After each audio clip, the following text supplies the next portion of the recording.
안녕하세요. 오늘도 사연살롱을 찾아주셔서 감사합니다.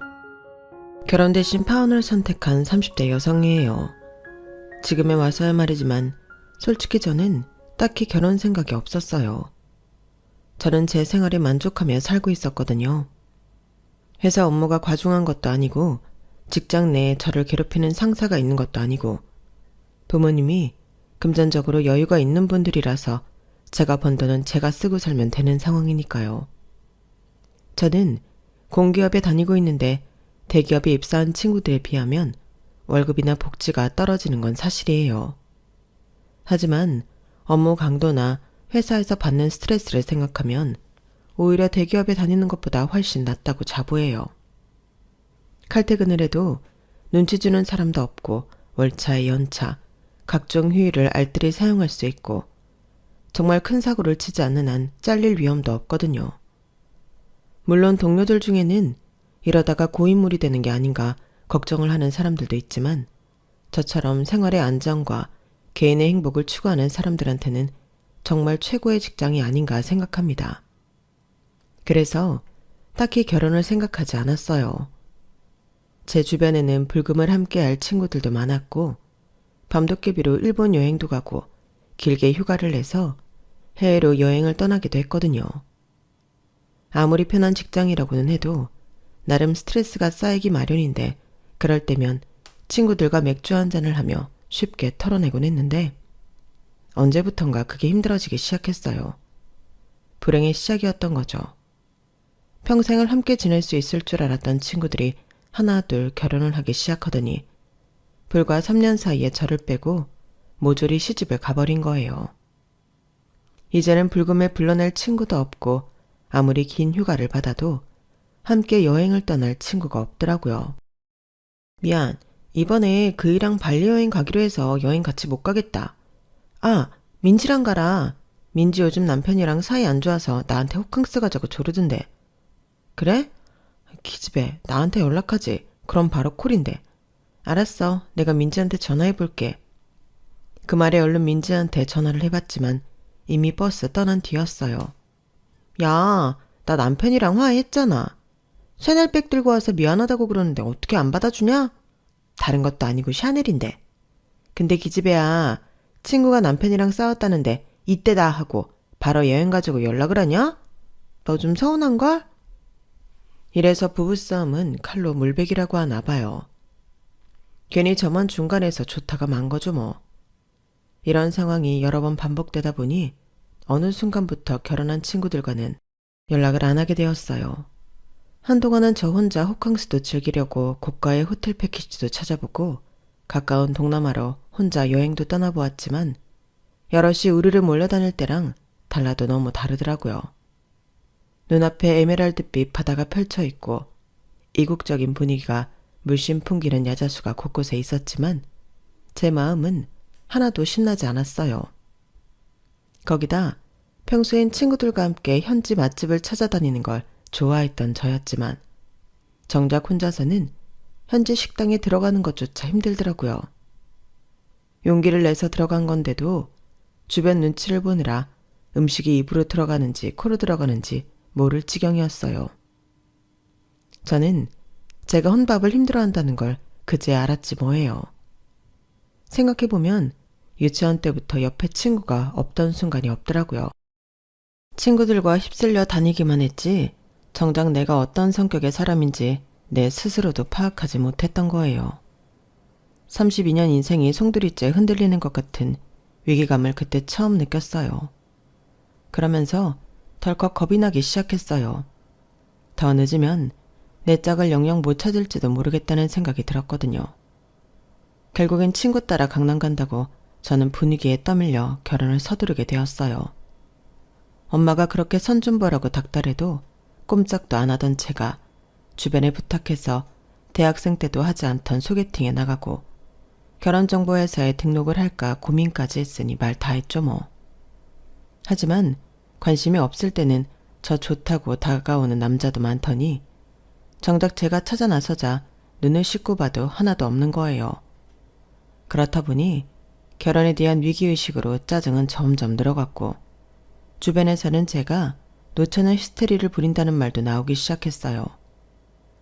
질이 멸렬한 회사 생활도 짜증나고 주말에 나를 찾아주는 사람이 없는 외로운 일상에 점점 초라해져만 갔어요.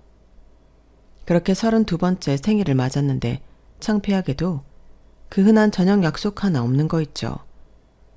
친구들은 다들 바빠서 그런 건지 아니면 저를 배려한다고 그랬는지 하나같이 택배로 선물을 보내거나 축하 문자만 보내더라고요. 생일 축하한다, 좋은 시간 보내라, 미역국은 먹었냐 등등의 내용으로요. 하지만 그 누구도 만나자는 말은 없었어요. 지금 내게 필요한 건 값비싼 선물도 아니고 이모지로 화려하게 치장한 문자도 아닌 내 앞에서 함께 저녁을 먹어줄 친구였는데 말이죠. 그런데 그 와중에 엄마한테 전화가 온 거예요. 채연아, 오늘 친구들이랑 저녁 먹고 올 거지?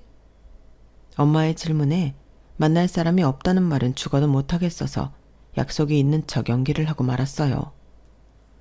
친구들이랑 만나기는 할 것 같은데 그건 왜 물어? 아니, 친구들 만나면 케이크 선물도 받을 테니까 굳이 케이크를 따로 안 사도 되니까 묻는 거지. 그 말을 들으니 하루 종일 참았던 서러움이 순식간에 터져버렸어요. 사지 마. 누가 엄마한테 케이크 사달랬어? 내가 알아서 할 테니까 신경 끄라고. 괜히 엄마한테 화풀이를 하고는 씩씩대며 집으로 향하던 발길을 돌렸어요. 그리고는 전철역 근처에 있는 베이커리로 가서 제일 큰 케이크를 샀어요. 그리고는 2층에 있는 카페테리아로 가서 아이스 아메리카노를 하나 시키곤 케이크를 먹기 시작했어요. 마치 먹는 걸로 화를 푸는 것처럼 전투적으로 먹어댔죠. 하지만 아무리 먹어도 양이 줄지 않더라고요. 그러다가 문득 유리창에 비친 제 자신을 보게 됐는데 꼴이 참 우습더라고요. 불과 1년 전만 해도 이렇게 비참한 생일을 맞게 될 줄 몰랐는데 말이죠. 눈물이 나려는 걸 억지로 참으면서 포크로 애꿎은 케이크만 누르고 있었는데 그때 누가 제 앞에 멈춰서지 뭐예요. 고개를 들어보니 낯익은 얼굴이었어요. 하지만 이름이 또렷이 기억이 안 나더라고요. 그런데 윤채은 맞지? 땡땡중학교 3학년 2반 윤채은. 나 기억 안 나? 정환성. 이름을 듣고 보니 그제야 기억이 났어요. 저와는 같은 초등학교 중학교를 나온 아이였거든요. 학생 땐 서로 대화도 나눠본 적이 없을 정도의 사이라서 오랜만에 만났어도 인사 외에는 할 말도 없는 사이였어요. 그런데 그런 저와 달리 환성이는 넉살 좋게 제 앞에 앉아 얘기를 이어가더라고요. 한참을 떠들어대던 환성이는 그제야 테이블 위에 놓인 케이크를 보더니 피식 웃으며 그러더라고요. 너 케이크 무지 좋아하나 보다. 이 큰 걸 혼자 먹고 절반은 먹은 것 같은데? 근데 혹시 오늘이 생일이야? 아니, 옆에 추가 딱 네 나이만큼 있길래. 그 말에 너무 창피해서 쥐구멍에라도 숨고 싶은 심정이었어요. 그래서 얼른 생일초를 백에 넣어버렸죠.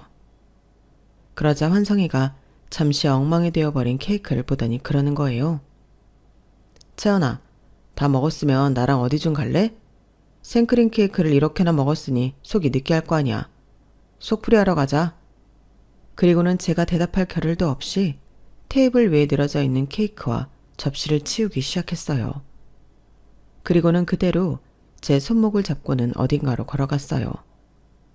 한 10분 가까이 걸었을까요? 골목 안에 있는 허름한 중국집 앞에 멈추더라고요. 여기가 내 최애 맛집이야. 여기 삼선짬뽕이 진짜 끝내주거든. 어때? 속풀이하기에 딱이겠지? 그 말을 끝으로 제 의견은 듣지도 않고 저를 끌고 중국집 안으로 들어갔어요. 그리고는 메뉴판도 안 보고 바로 삼선짬뽕 2개를 시키더라고요. 짬뽕이 나오기까지 불과 10여 분 남짓이었지만 환성이가 이런저런 얘기를 늘어놓는 바람에 어색할 겨를이 없었어요. 그리고 드디어 눈앞에 짬뽕 2그릇이 놓였고 엄청난 비주얼에 저도 모르게 입안에 침이 고이더라고요. 불과 20여 분 전에 혼자 제일 큰 사이즈의 케이크 반판을 먹어치운 저였지만 신기하게도 칼칼한 짬뽕이 술술 들어가는 거 있죠. 살면서 그렇게 맛있는 짬뽕은 처음이었어요. 개눈 감추듯 그릇에 코를 박고 짬뽕을 먹어댄 우리는 마지막 한 젓가락같이 해치우고는 그제야 대화를 시작했어요. 대화라고 해봐야 서로에 대해 아는 게 없어서 일방적인 각자의 얘기일 뿐이었지만 그래도 시간 가는 줄 모르고 한참을 떠들게 됐지 뭐예요. 그 바람에 고량주와 간단한 안주까지 시켜서 2시간 가까이 수다를 떨었어요. 불과 몇 시간 전까지만 해도 이름조차 기억 안 났던 동창과 말이에요. 그런데 그게 끝이 아니었어요. 환성이는 술 기운에 알딸딸해진 저를 집까지 데려다 주었는데 대문 앞에 도착하자마자 주머니 속에서 뭔가를 꺼내주더라고요. 고양이 인형이 달린 열쇠고리였어요. 급하게 사느라 포장도 못했어. 별거 아니지만 생일 선물이야.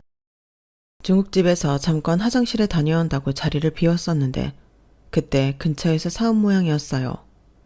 생각지도 못한 선물에 기분이 묘해지더라고요. 술 기운 때문이었을까요? 아니면 그동안 몰랐던 환성이란 친구에 대한 호감 때문이었을까요? 아무튼 저는 생각지도 못했던 동창과의 만남으로 우울했던 생일을 즐겁게 마무리 지을 수 있었어요.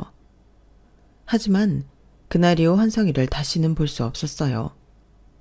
평소 안부 정도는 나누는 동창들한테 연락해 환성이 소식을 물었지만 다들 환성이의 존재 자체를 기억 못하더라고요. 그래서 중학교 때 졸업앨범을 꺼내 사진첩에 실린 사진을 동창한테 보냈더니 바로 단문이 온 거예요. 옛날 사진 보니까 누군지 알겠더라. 아마 고등학교 1학년 때 미국으로 이민 갔을걸? 찬우랑 친했던 걸로 기억해. 내가 찬우 통해서 연락처 알아볼게.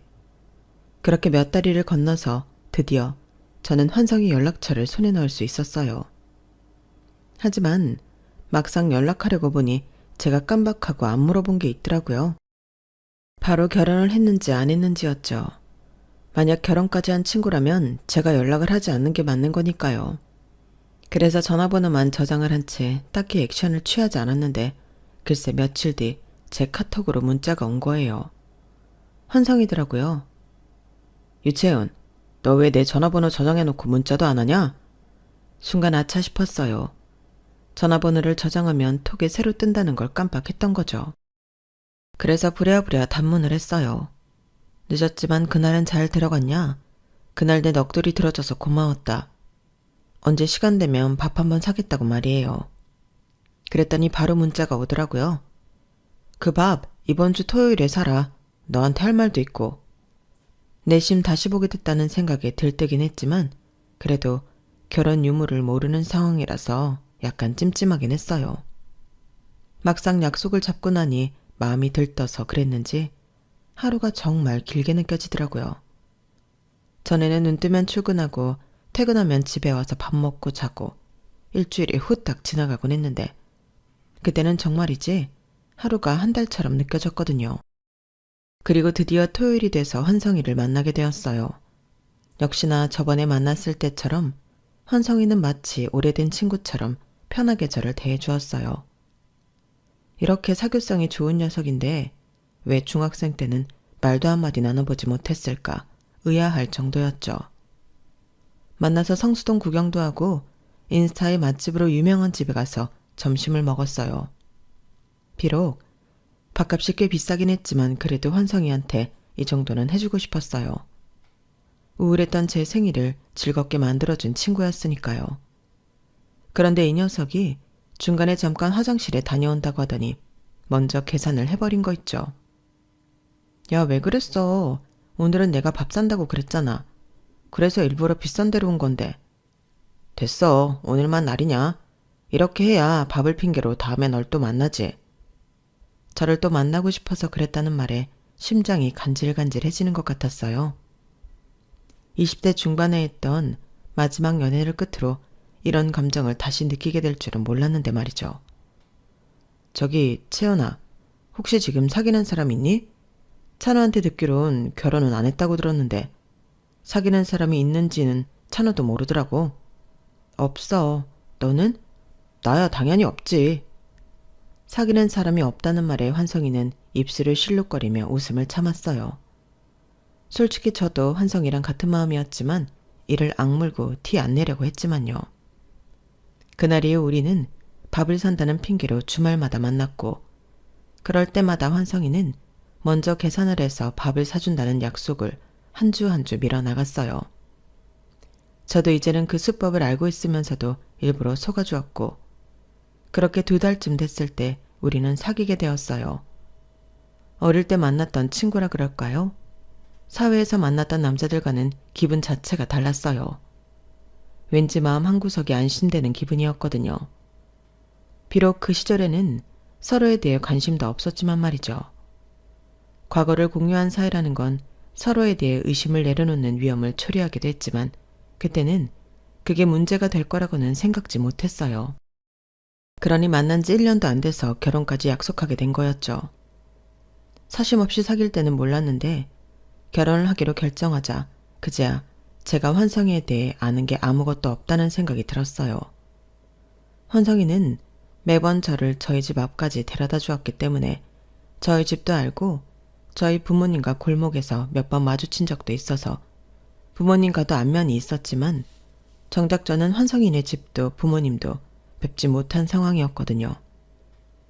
제가 아는 거라곤 환성이네 가족들이 한국에 없다는 것뿐이었어요.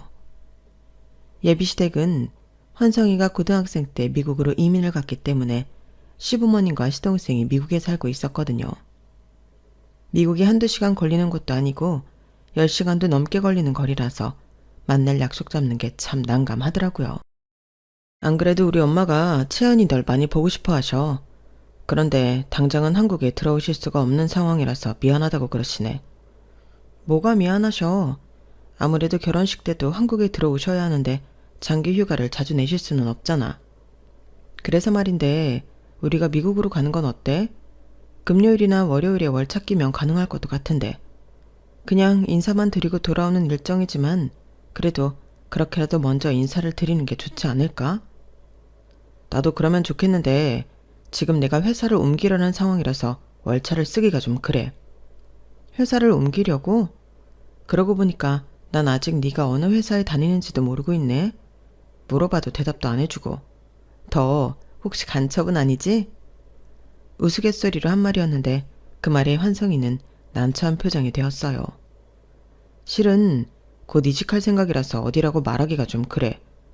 공기업 다니는 여자친구한테 내세울 만한 직장도 아니고 너도 알다시피 내가 한국에 혼자 나와 살고 있잖아. 미국에서 대학 졸업하고 한국에 들어올 때 취업 사기를 당했어. 부모님이 마련해 주신 돈도 그때 다 날리고 친척들 집에서 얹혀 살면서 겨우 취직한 곳이 지금 다니는 회사야. 내 상황이 힘들다 보니까 조건 같은 거 따질 상황이 아니더라고. 그냥 월급 준다고 하면 그게 어디든 들어갈 생각이었으니까. 그런데 또 사람 마음이 화장실 들어갈 때랑 나올 때 다르다고. 한국에서 살아보니까 날 받아준 회사가 어느 정도 레벨인지 알겠더라고. 솔직히 그동안 어렴풋이 눈치는 채고 있었어요. 사람이 그렇잖아요. 자기 배경이 그럴싸하면 누가 묻지 않아도 먼저 자신을 과시하고 싶어지는 거요. 하지만 반대로 자신의 환경이 변변치 않다면 침묵으로 일관하고 싶은 건 당연한 거였죠. 그래서 저도 환성이한테 직장이 어딘지 사는 곳이 어딘지 캐묻지 않았어요. 사실 저는 또래들에 비해 좋은 조건에서 살고 있어서 제 직장이나 부모님 직장을 드러내고 살아온 편이었어요. 아빠는 정형외과 원장으로 계시고 엄마는 아빠 병원이 있는 건물에서 약국을 하고 계시거든요. 엄마 약국에는 폐의 약사들이 여럿 있어서 엄마는 거의 약국에 안 나가시지만요. 아무튼 이런 부모님 덕에 어릴 때부터 성적이나 이성 문제 외에는 고민이 없었어요. 외적인 것들은 부모님의 재력으로 채워주셨으니까요. 하지만 환성이네는 저와는 많이 달랐어요. 한국에서 사업이 망하자 미국으로 도피 이민을 간 경우였거든요. 미국에 살면서 환성이 부모님은 고생을 참 많이 하셨다고 하더라고요. 영어도 잘 못하는 상황에 자식을 둘이나 먹여 살려야 했으니 왜 아니겠어요. 그러니 부모님의 다툼은 이어졌고 환성이가 대학교 1학년 때 결국엔 두 분이 헤어지셨다더라고요. 아버님은 미국 사람과 재혼을 하셔서 다른 주에 살고 계시고 어머님은 여전히 LA에서 둘째 아들과 함께 살고 계신다고 했어요.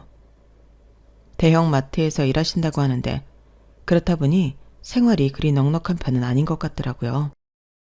늘 밝게 웃는 얼굴이지만 환성이는 가정사를 들춰보면 아픔이 꽤 큰 사람이었어요. 그래도 티내지 않으려는 모습이 기특하기만 했는데 그런 애한테 직장 문제로 자존심 상하게 한 게 내심 미안했어요. 얼마 전에 괜찮은 헤드헌터를 만났는데 나보고 대뜸 그러는 거야. 그 학벌에 왜 그런 데 다니고 있냐고.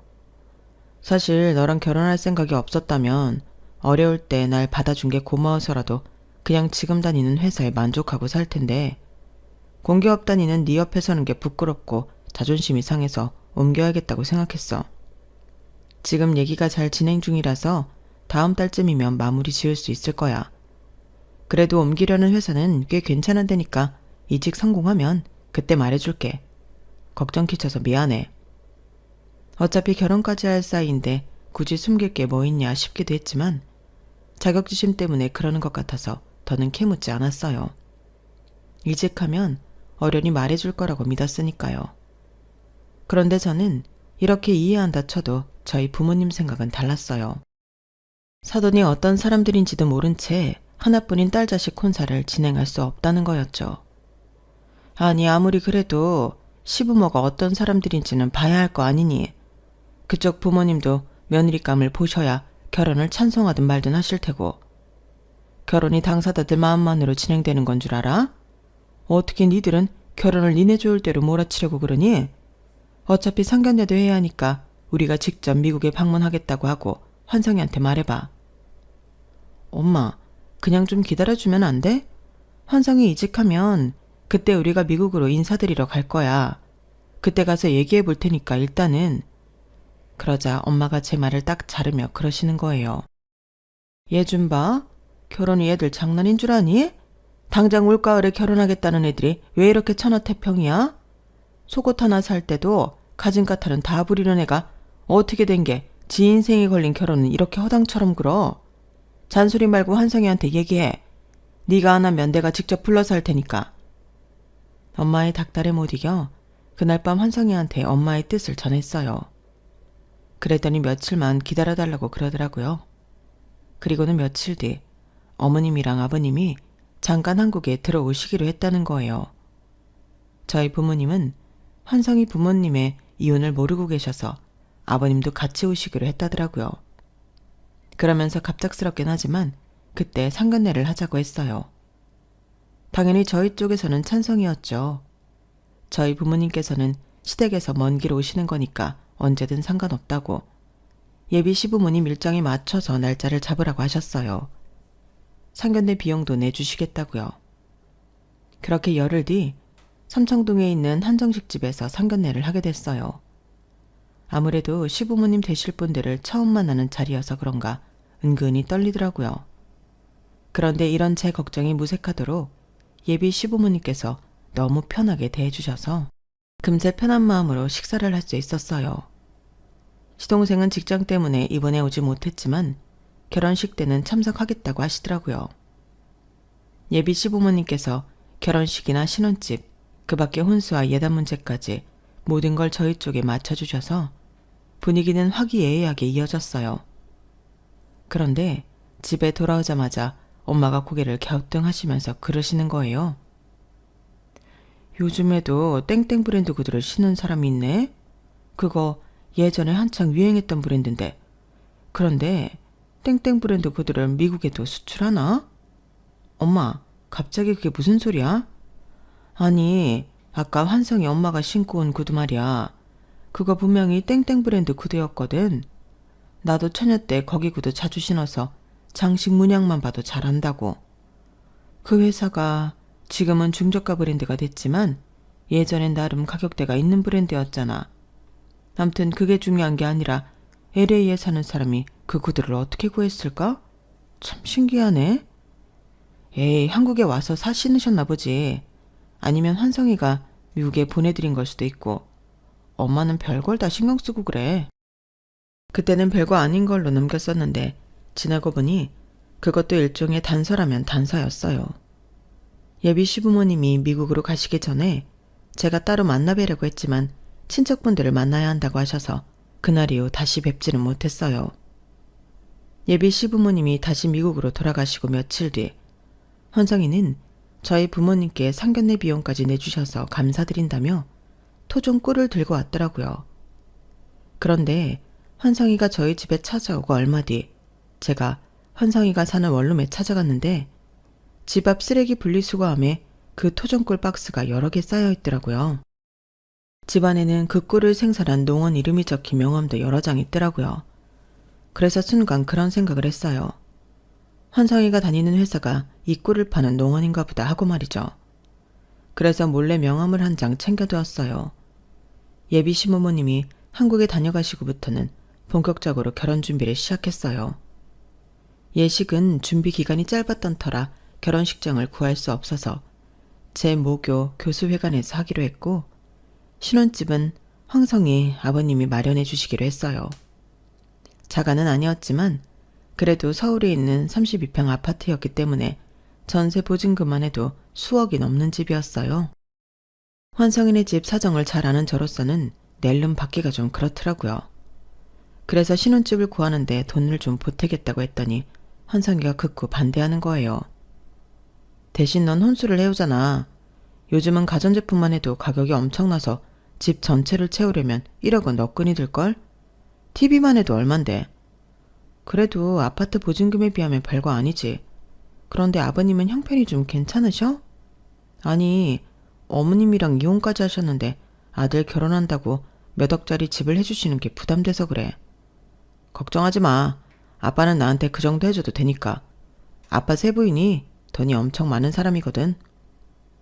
결혼식이 끝나면 언제 보게 될지 모를 시아버지한테 수억대 부담을 지우는 게 저는 마음에 걸렸지만 환성이는 거기에 대해 별로 미안한 마음이 없어 보였어요.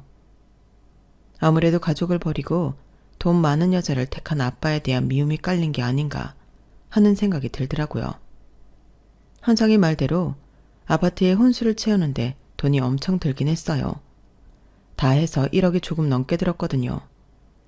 제가 모아둔 돈으로는 부족해서 일부는 아빠가 도움을 주셨어요. 결혼식까지는 아직 한 달 가까이 남아 있었지만 환성이가 살던 원룸 계약 기간이 끝나서 조금 일찍 신혼집에 가구며 가전제품까지 살림살이를 미리 채워두었어요. 그리고 그 집에는 환성이가 먼저 들어가 살기로 했고요. 그런데 신혼집에 살림을 다 채운 다음 날 환성이가 갑자기 해외 출장을 가게 된 거예요. 어쩌지? 한 일주일 정도 걸릴 것 같은데? 그래? 그럼 너 없는 동안 내가 집 지키고 있을까? 미리 신혼집에 익숙해지게 말이야. 그러자 환성이가 완강하게 반대를 하더라고요. 아직 집 청소가 완벽하게 끝나지 않아서 집에 먼지도 많기도 하고 무엇보다 빈집에 저 혼자 두기 싫다는 거예요. 그러면서 자기가 출장 갔다 오면 업체에 연락해서 입주 청소를 맡길 테니 청소 끝나면 같이 지내자고 하더라고요. 도대체 집에 얼마나 먼지가 많길래 그러나 싶었지만 깔끔해서 나쁠 건 없다는 생각에 그러자고 했어요. 그렇게 환성이는 출장을 떠났고 우리는 톡으로만 문자를 주고받았어요. 시차가 있어서 전화통화는 한 번도 못했고요. 그렇게 환성이가 출장에서 돌아오는 날이었어요. 저는 회사에 월차를 내고 공항으로 마중을 나갔죠. 그런데 환성이가 탄 항공기가 도착한 지 1시간이 넘었는데 입국장에는 환성이 그림자도 안 보이지 뭐예요. 전화를 해도 받지 않고 말이죠. 그런데 그때 환성이한테 전화가 온 거예요. 분명 공항 어디일 텐데 이상하게도 전화기 너머로는 자동차 경적 소리가 들리는 게 마치 도로를 달리는 차 안 같더라고요. 아니나 다를까? 채연아, 아직도 공항에서 나 기다리니? 근데 이거 어쩌냐?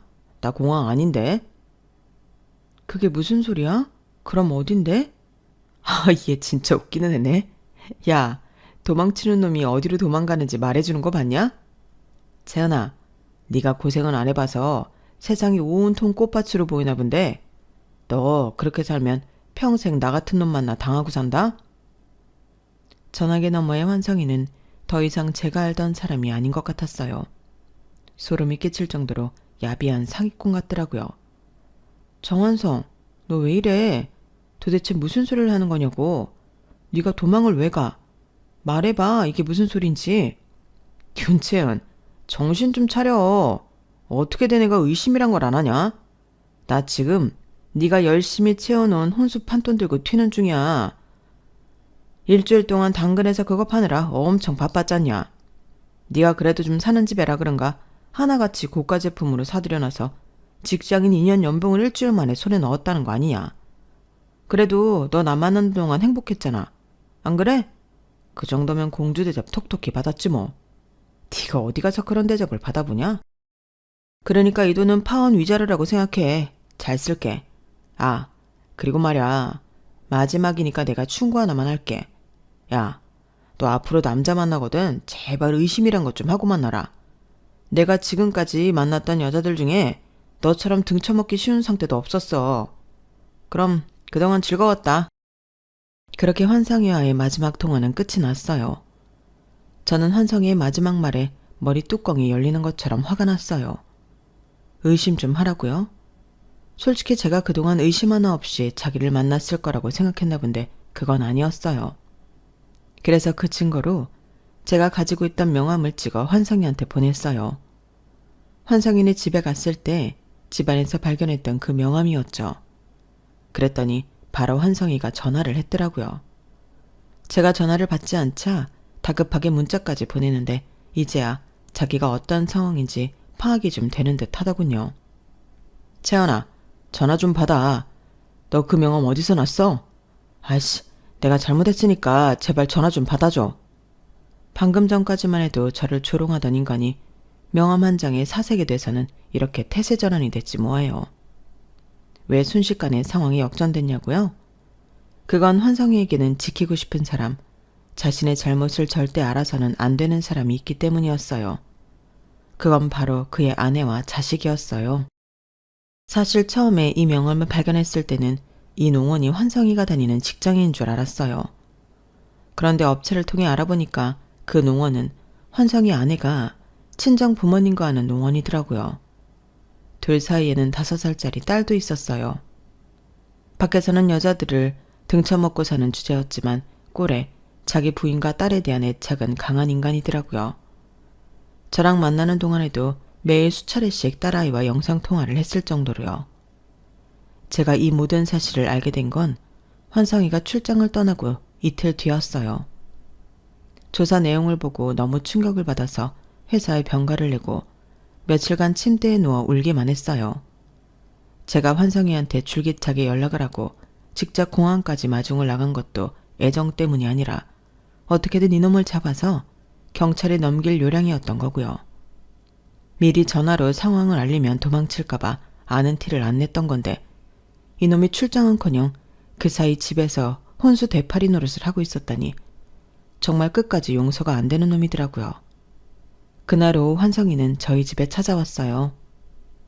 혼수 판돈을 돌려주며 한 번만 용서해달라고 싹싹 빌더군요. 신혼집이라고 했던 그 집은 에어비앤비로 열흘간 렌트를 했던 집이었고 상견례 때 오신 부모님은 업체를 통해 일당을 주고 부른 배우라고 했어요. 모든 사실을 스스로 밝히면서 자기 가족만큼은 건들지 말아달라고 싹싹 비는데 기가 차서 말도 안 나오더라고요.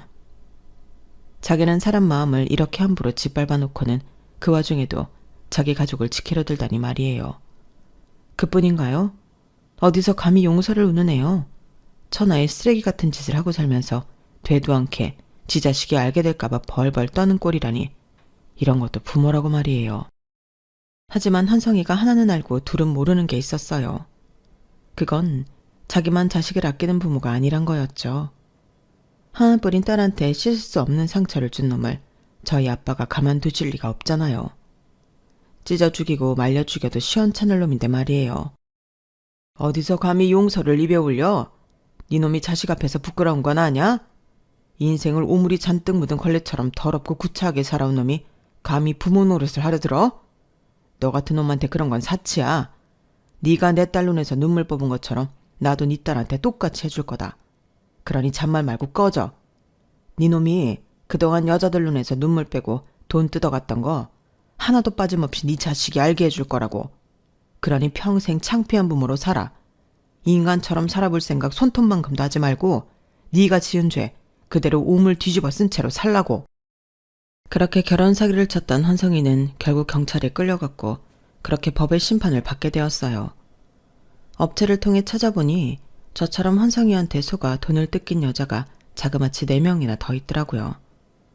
저는 그 사람들을 설득해 함께 소송을 시작했고 결국 저를 포함해 5 여자에게 상처를 입힌 환성이는 실형을 살게 되었어요. 그 과정에서 시골에서 꿀 농원을 하는 환성이 아내와 장인 장모까지도 이번 사건에 대해 알게 되었고 결국 환성이는 재판과 별개로 아내한테 이혼을 당했다고 하더군요. 그렇게 지키고 싶어 했던 딸의 양육권은 물론이고 친권까지 뺏긴 채 말이에요. 남의 행복에 셈이 나서 섣부른 결혼을 하려 했던 저는 상처만 입은 채 또다시 혼자가 됐어요. 하지만 생각해보니 제가 이번 일로 모든 걸 잃기만 했던 건 아니더라고요. 한바탕 소송전을 치르고 나니까 이상하게 자신감이 생기는 거 있죠. 그래서 고인 물고 살아가는 걸 포기하고 이직을 하게 됐어요. 이제는 심심한 안락보다는 피 터지게 싸우더라도 치열하게 살아보고 싶어졌거든요. 비온 뒤 땅이 굳는다고 사기 결혼으로 상처를 입은 마음에도 시간이 지나면 새살이 오를 거라고 믿어요. 비싼 경험이었지만 그래도 이번 경험이 제 인생의 자양분이 되기를 바라며 사연을 마칩니다. 지금까지 제 사연을 들어주셔서 감사합니다. 항상 건강하세요. 여러분, 사연 댓글에 응원과 현명한 조언 부탁드려요. 좋아요와 구독은 저에게 큰 힘이 됩니다. 오늘도 좋은 일 가득하세요.